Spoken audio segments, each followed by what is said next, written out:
Hello I'm சாரா. இந்த வீடியோவில் puff sleeve வந்து எப்படி ஸ்டிச் பண்ணுறதுன்னு பார்க்கலாம். ஆல்ரெடி நான் வந்து ஒரு பஃப் ஸ்லீவ் வந்து போட்டிருக்கேன். அது வந்து சில்க் காட்டன் ப்ளவுஸில் வந்து தைச்சு அதை போட்டிருக்கேன். அதே தான், ஆனால் வந்து நம்ம காட்டனில் இப்போ வந்து தைக்க போகிறோம். ஃபஸ்ட்டு வந்து ஸ்லீவ் கரெக்டாக கட் பண்ணிவிட்டு ஃப்ரண்ட் சைடில் வந்து எது வருமோ அதை மேட்ச் பண்ணி எடுத்துக்கோங்க. ஒரு டிப்ஸ் சொல்கிறேன். ஃபஸ்ட்டே வந்து அந்த இடத்துல சின்ன கட் கொடுத்துக்கோங்க கட்டிங் போடும்போதே. இல்லை அப்படின்னா அதை நம்ம தைக்கும்போது கொஞ்சம் கன்ஃபியூஷன் ஆகும். பிகினர்ஸ் வந்து அதை ட்ரை பண்ணிக்கோங்க. சென்டர் நாச் பண்ணிக்கோங்க. ஃப்ரண்ட்டில் வர அந்த குடஞ்சி கட் பண்ணுவோம்ல, அந்த இடத்துல ஒரு சின்ன நாச் பண்ணி எடுத்துக்கோங்க. இப்போ ஒரு ஸ்கேல் அளவுக்கு கீழே வந்து ஒரு கோடு போடுறேன். இந்த இடத்துல வந்து பார்டர் வச்சு தைக்கணும். அதனால் ஒரு ஸ்கேல் அளவுக்கு கோடு போட்டு எடுத்துக்கிறேன். அதை கணக்கு வச்சு தான் நம்ம வந்து இந்த பஃப் ஸ்லீவ் வந்து வைக்கணும். லைனிங்கில் வந்து எந்த ஒரு கட்டிங்குமே கிடையாது. எல்லாமே மெயின் கிளாத்தில் கட் பண்ணி தைச்சு வெளியே தெரியாத மாதிரி எடுக்கணும். அதுதான் அதில் இருக்குது. ஒரு சில பேர் பஃப் மட்டும் கட் பண்ணி தைச்சதுக்கப்புறம் கீழே லைனிங்கையும் மேலே இன்னொரு பார்டரையும் சேர்த்து தைப்பிங்க. அது வந்து ஒரு பிசு இருந்த மாதிரி இருக்கும். நம்ம வந்து நீட்டாகவும் ஃபினிஷ் பண்ணி எடுக்கணும். அந்த மாதிரிலாம் நான் சொல்லித்தரேன். இது வந்து சேலை கிளாத்துலேருந்து ஒரு 12-13 இன்ச் பக்கம் எனக்கு துணி கிடச்சிருக்கு. ஸ்ட்ரெயிட்டாக கீழேருந்து மேலே வரைக்கும் 13 இன்ச் கிடையாது அகலம். ஒரு இடத்துல 10 இருக்கும், ஒரு இடத்துல 11 இருக்கும். அந்தளவுக்கு தான் இருக்கும். ஏன்னா இது வந்து தெரியும் உங்களுக்கு காட்டன் சாரீலாம் எப்படி ஸ்ட்ரெயிட்டாக கட் பண்ணி கொடுத்துருப்பாங்கன்னு சொல்லிட்டு. அதனால் ஓரளவுக்கு முன்ன பின்ன தான் இருக்கும். ஒரு 10-11 இன்ச்சு மேலேயே எடுத்துக்கோங்க. இப்போ நான் ஸ்லீவ் வச்சு காட்டுறேன். அந்த கோட்டுக்கு கீழே துணி இருக்குது. அப்போ இது ஓகே, இந்த அளவுக்கு எனக்கு பஃபுக்கு துணி இருக்குது. ஒரு சேலையோட முழு நீளம், அதாவது கீழே இடுப்புலேருந்து கீழ் வழியாக நம்ம பார்ப்போம்ல, அந்த நீளம் வந்து எடுத்துக்கோங்க. அதை வந்து 2ஆக கட் பண்ணிக்கோங்க. இப்போ நான் பாதியில் தான் வச்சு அளக்குறேன். உங்களுக்கு பார்த்தாலே தெரியும். ஏன்னா இந்த சைடு துணி இருக்குது. அதாவது கீழே வர வர அகலமாக துணி கிடச்சிது, மேலே போகும்போது குறுகலாக துணி கிடச்சிது. அதனால் 2ஆக மடித்து மார்க் பண்ணுறேன். நீங்கள் கரெக்டாக ஒரு 5.5-6 இன்ச்சுக்குள்ளே துணி வர மாதிரி நீளமாக எடுத்துக்கோங்க. அந்த சேலை பொறுத்து. எல்லா சேலையிலும் இந்த ப்ராப்ளம் வருமானு கேட்டால் கிடையாது. ஒரு சில சேலையில் ரொம்ப கிராஸாக இருக்கும் அவங்க போட்ட கட்டிங்கே. இப்போ உங்களுக்கு தெரியும், நான் ஓப்பன் பண்ணி காட்டுறேன் பாருங்கள் எப்படி இருக்குன்னு கிராஸாக. இதில் தான் நம்ம வந்து இப்போ ப்ளீட்ஸ் வந்து ஃபஸ்ட்டு ரெடி பண்ண போகிறோம். சேலை கிளாத்தில் ஸ்டார்டிங்கில் ஒரு 6 அல்லது 6.5 இன்ச் பக்கமே மார்க் பண்ணி எடுத்துக்கோங்க. எக்ஸ்ட்ரா இருந்தால் பிரச்சனை இல்லை, கம்மியாகக்கூடாது. இங்கிருந்து இந்த 6.5 இன்ச்சிலேருந்து குட்டி குட்டியாக ப்ளீட்ஸ் எடுத்துகிட்டு வரேன். ப்ளீட்ஸ் எடுக்க நான் இந்த டூல்ஸ் தான் யூஸ் பண்ணுறேன். உங்கள்கிட்ட ஏதாவது இருந்தால் அதை யூஸ் பண்ணிக்கோங்க. சின்னதாக ஒரு ½ இன்ச் போல் குட்டி குட்டியாக எடுக்கிறேன். இந்த ஃப்ளீட்ஸ் வந்து எப்படி இருக்கணும்னா ஒத்தப்படையில் தான் முடியணும். இப்போ 10 வைக்கிறீங்க அப்படின்னா 11 வைங்க. ஏன் 11 வைக்க சொல்கிறேன்னா, சென்ட்ரு வந்து 6வது ஃப்ளீட்ஸ் இருக்கணும். அந்த பக்கம் இன்ச்சு, இந்த பக்கம் இன்ச்சு. அப்போ தான் உங்களுக்கு கரெக்டாக கணக்கு வரும், அந்த ஃப்ளீட்ஸோட கணக்கு. நான் இதில் வந்து எவ்வளோ வச்சுருக்கேன் அப்படின்னா 19 ஃப்ளீட்ஸ் வச்சுருக்கேன். அந்த பக்கம் 9, நடுவில் 10, இந்த பக்கம் 9 ஃப்ளீட்ஸ் அப்படின்னு 19 வச்சுருக்கேன். குட்டி குட்டியாக தான் எடுக்கிறேன், ரொம்ப பெருசாலாம் எடுக்கலை. பார்த்து கவனமாக இந்த ஃப்ளீட்ஸ் வந்து எடுக்கணும். எல்லாம் ஒரே அளவாக இருந்தால் நீட்டாக இருக்கும். நமக்கு போடும்போது நல்லா அழகாக தூக்கி கொடுக்கும். மெதுவாக மிஷினையும் ரன் பண்ணுங்க, ரொம்ப வேகமாக ரன் பண்ண வேண்டாம், மெதுவாக. இந்த ஃப்ளீட்ஸில் தான் அழகே இருக்குது. இந்த ப்ளவுஸுக்கு வந்து நான் எவ்வளோ சார்ஜ் பண்ணியிருக்கேன் அப்படின்னா, லைனிங்க்கு 50 ரூபா, ப்ளவுஸ் நான் ஃபுல்லாக தைக்கிறதுக்கு 200 ரூபா. இந்த ஃப்ளீட்ஸ் வைக்கிறேன்ல ஸ்லீவுக்கு மட்டும் டிசைன், இதுக்கு ஒரு 50 ரூபா. அப்போ எவ்வளோ ஆச்சு? 200, 250, 300. சேலை ஓர் அடிக்கிறது ஒரு 20, 320 ரூபா வாங்கியிருக்கேன். நீங்கள் எவ்வளோ வாங்குறீங்கன்னு சொல்லி எனக்கு கமெண்ட் பண்ணுங்கள். இப்போ வந்து மேல் பக்கம் வந்து கரெக்டாக ப்ளீட்ஸ் வச்சு எடுத்துட்டோம். இப்போ அதே அளவு கீழே வச்சு மார்க் பண்ணணும். 5.5 முடிஞ்சிருக்கு கீழ் பக்கமாக. இப்போ என்ன பண்ணுறேன்னா, அப்படியே ப்ளீட்ஸை திருப்பணும், ஆப்போசிட்டாக திருப்பணும். ப்ளீட்ஸ் வந்து இப்போ அந்த பக்கம் பார்த்தமா இருக்கா, இப்போ அப்படியே எடுத்து இந்த பக்கம் திருப்பணும். உங்களுக்கு பார்த்தா தெரியும்னு நினைக்கிறேன். 5.5 கொண்டு வந்து நிறுத்திட்டு அந்த கீழே இருக்க துணி வந்து அப்படியே ஒரு 1/2 இன்ச் ஃபோல்டு பண்ணிங்கன்னா அப்படியே முன் பக்கமாக பார்த்து வைக்கணும். இது வந்து இந்த ஃப்ளீட்ஸ் வச்சு வைக்கும்போது மேலே இருக்கிறதையும் கொஞ்சம் இழுத்து பிடிச்சிக்கணும். அப்போ தான் ஈவனாக ஒரே மாதிரி வரும். 1/2 இன்ச் தான் பிடிக்கணும், அதுக்கு மேலே பிடிக்கக்கூடாது. அந்த ஃப்ளீட்ஸ் வந்து உள்ளேயும் கரெக்டாக இருக்கான்னு பார்த்துக்கோங்க. அடியில் இருக்க துணியும் கரெக்டாக இருக்கான்னு பார்த்துக்கோங்க. முன்ன பின்ன இருந்தாலும் அந்த ஃப்ளீட்ஸோட அவுட்லுக் வந்து நல்லா இருக்காது.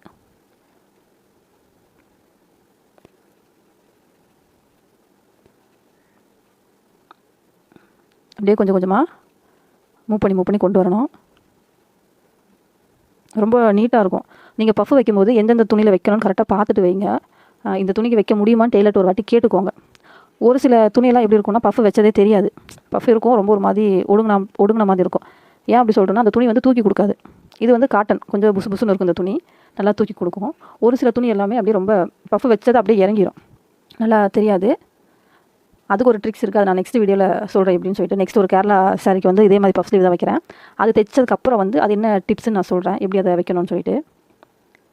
இது வந்து நம்ம நார்மலாக தைக்கிறதுல வர பஃப் நல்லா அழகாக நீட்டாக கிடைக்கும். பஃபே வரலை அப்படின்னா அது என்ன பண்ணணும்னு சொல்லி நான் நெக்ஸ்ட் வீடியோவில் சொல்கிறேன் கண்டிப்பாக. இப்போ இந்த லாஸ்ட்டில் இன்னும் 2-3 ப்ளீட்ஸ் இருக்குது. நல்லா கவனமாக பார்த்துக்கோங்க. இந்த ப்ளீட்ஸ் வைக்கும்போது ரைட் சைடில் வச்சுட்டு வாங்க, ராங் சைடில் வைக்காதீங்க, ரைட் சைடில் வச்சுட்டு வாங்க. அப்போ தான் நீட்டாக வந்து நம்மளுக்கு அரேஞ்ச் ஆகிருக்கும்.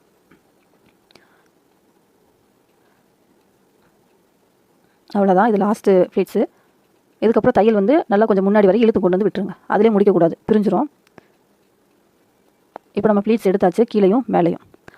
இதில் வந்து நான் இப்போ என்ன போகிறேன், எவ்வளோ ப்ளீட்ஸ் நம்ம வச்சுருக்கோம்னு சொல்லிட்டு என்ன போகிறேன், அதில் எது சென்டரோ அங்கே வச்சு லைனிங் கிளாத் வச்சு தைக்கணும். துணி இவ்வளோ மிச்சம் இருக்குது, இன்னும் ஒரு 2 ப்ளீட்ஸ் வைக்கலாம். ஆனால் போதும், இதுவே கொஞ்சம் எனக்கு அதிகமாக இருந்த மாதிரி இருக்குது. இப்போ வந்து ரைட் சைடு மேலே வச்சு ராங் சைடுக்குள்ள லைனிங் வச்சு தைக்கணும். அதையும் கரெக்டாக பார்த்துக்கோங்க. இதில் திருப்பி அடிக்க வேண்டிய வேலைலாம் இல்லை. துணி மட்டும் கரெக்டாக வச்சு மேலே மட்டும் ஒரு தையல் போட்டு வரணும். ப்ளீட்ஸை கரெக்டாக கனெக்ட் பண்ணிக்கோங்க. லைனிங்கோட சென்டர் நாச்சையும் ப்ளீட்ஸோட சென்டரையும் கரெக்டாக வச்சுட்டு அப்படியே மேலே ஒரு தையல் போட்டு வரணும். நான் சென்டர்லேருந்தே தையல் போடுறேன், பார்த்துக்கோங்க.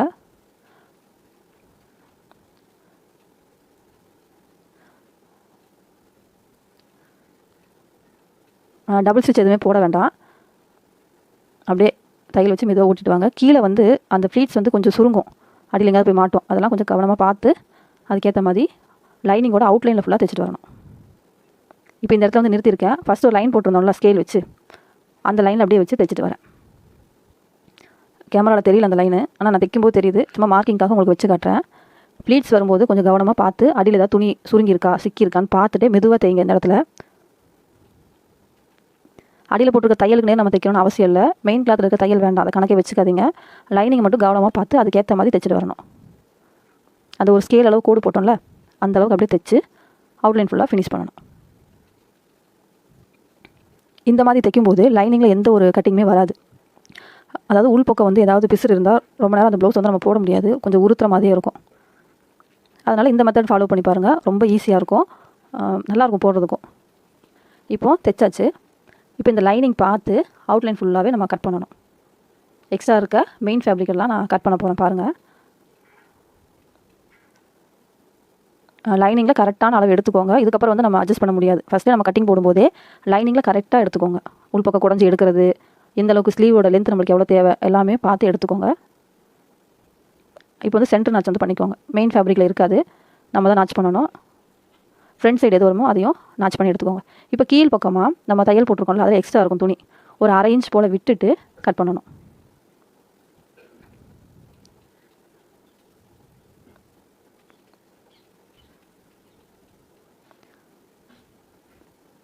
இப்போ உங்களுக்கு இது கட் பண்ணதுக்கப்புறம் எப்படி தெரியும்னா, வெறும் லைனிங் மட்டும் எக்ஸ்ட்ரா இருந்த மாதிரி தெரியும்.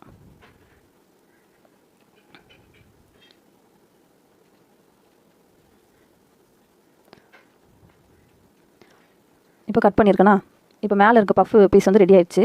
கீழே வந்து என்னென்னா பார்டர் இருக்குது, இந்த சாரிக்கு வந்து பார்டர் இருக்குது. அந்த பார்டரை வந்து அப்படியே எடுத்து அடுத்து திருப்பணும். இப்போ பார்டரோட 1/2 இன்ச் விட்டுட்டு அப்படியே நான் கட் பண்ணி எடுக்கிறேன். அந்த ஜரியிலே கட் பண்ணாதீங்க, அந்த ஜரிக்கு மேல் பக்கமாக ஒரு 1/2 இன்ச் போல் விட்டு கட் பண்ணுங்கள். ஏன்னா தைக்கும்போது அந்த ஜரி அழகாக தெரியும். அதுக்காக ரைட் சைடு எது ராங் சைடு எதுன்னு பார்டர்லையும் பார்த்துக்கோங்க. பார்த்துட்டு அந்த ஜரி அப்படியே எடுத்து பார்டர் பீஸ் எடுத்து அப்படியே வச்சு தைக்கணும். அந்த ஜரி லைன் தெரியுதுங்களா, அந்த லைனும் நம்ம ஃபஸ்ட்டு அடியில் போட்டு இந்த ஸ்டிச்சிங் லைனும் மேலே வச்சு அந்த தையல் மேலேயே தைச்சிட்டு வரணும்.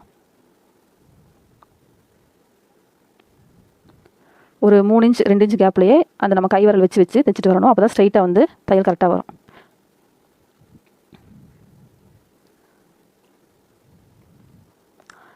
இப்போ கொடுக்குற இந்த பார்டர் வந்து உங்களுக்கு குட்டியாக வேணுமா, அதாவது 1/2 இன்ச் வேணுமா, 1 இன்ச் வேணுமா, 2 இன்ச் வேணுமா அப்படின்னு நீங்கள் தான் முடிவு பண்ணிக்கணும். இந்த பார்டர் ஃபுல்லாக யூஸ் பண்ணுறதுனாலும் பண்ணிக்கலாம், இல்லை இதில் பாதி யூஸ் பண்ணுறதுனாலும் பண்ணிக்கலாம். அழகாக தான் இருக்கும். இது ஷார்ட் ஸ்லீவு. நான் என்ன பண்ணுறேன்னா அப்படியே மடித்து அடிச்சிடுவேன். ஆனால் ஒரு மெத்தட் நான் சொல்லித்தரேன் உங்களுக்கு எப்படி தைக்கிறேன்னு. இப்போ அப்படியே திருப்பிட்டு மேல் தையல் வந்து போட்டால் ஃபினிஷ் ஆகிடும். அந்த பிசுரெல்லாம் உள் பக்கமாக கவர் ஆகிடும், பிரிஞ்சும் வராது, நம்ம உடம்புல போடுறதுக்கும் நல்லாயிருக்கும். ஏன்னா பிசுறு எல்லாமே அந்த லைனிங் அடியில் போயிடுச்சா, அதனால்.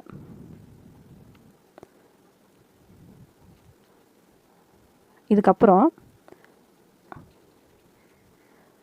கீழே எக்ஸ்ட்ரா இருக்குது பார்த்தீங்களா, இதை அப்படியே ஃபோல்டு பண்ணி அடித்தாலும் சரி, இல்லைனா 1 இன்ச் போல் மடித்து அடித்தாலும் சரி, அது வந்து உங்களோட விருப்பம்தான். எவ்வளோ வேணும்னு பார்த்துக்கோங்க. நான் வந்து இப்படி ஃபோல்டு பண்ணி தான் அடிக்க போகிறேன். ஃபினிஷிங் வந்து இப்படி தான் இருக்கும். இப்போ உங்களுக்கு மடித்து காட்டுறது வந்து 1 இன்ச் போல் ஃபோல்டு நிற்கிற மாதிரி. நான் வந்து ஃபினிஷிங் பண்ணுறது 2 இன்ச் போல் விட போகிறேன். இப்படி அது வந்து உங்களுக்கு கீழே வந்து என்ன அளவு வேணும் நீங்கள் பார்த்து முடிவு பண்ணிக்கோங்க. 1 இன்ச் வேணுமா 2 இன்ச் வேணுமான்னு சொல்லிட்டு நீங்கள் பார்த்து முடிவு பண்ணிக்கோங்க. இப்போ நான் வந்து லைட்டாக அந்த கரபாகத்தை மட்டும் அப்படியே மடிக்க போகிறேன். லைனிங் அதெல்லாம் மடிக்கலை. லைனிங் வந்து அப்படியே தான் உள்ளே இருக்குது. கட் பண்ணாலும் அப்படியே உள்ளே வச்சு இந்த பார்டரோட கரபாகத்தை அப்படியே மேலே வச்சு ஒரு தையல் போடுறேன். அந்த ஓரத்துலேயே எஜ்ஜு தையல் போட்டு வந்து கம்ப்ளீட் பண்ண போகிறேன்.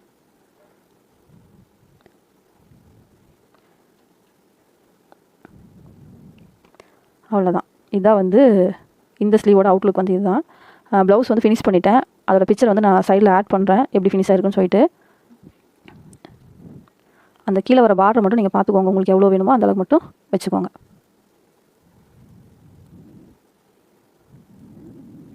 நீங்களும் ட்ரை பண்ணி பாருங்கள். ரொம்ப ஈஸியாக தான் சொல்லி கொடுத்துருக்கேன். முடிஞ்ச வரைக்கும் பிசுறு தெரியாமல் தைக்க வந்து கற்றுக்கோங்க. வேறு ஒன்றும் இல்லை. பிசுறு தெரிஞ்சு தைச்சிங்கன்னா நீங்கள் பேசிக் டெய்லர். பிசுறு தெரியாமல் நீட்டாக தைச்சிங்கன்னா நீங்கள் advance professional tailor, fashion designer. அவ்வளோதான் இதில் இருக்குது. சரிங்களா? வேறு ஒன்றும் இல்லை. நம்ம கற்றுக்கிற முறை தான் இருக்குது.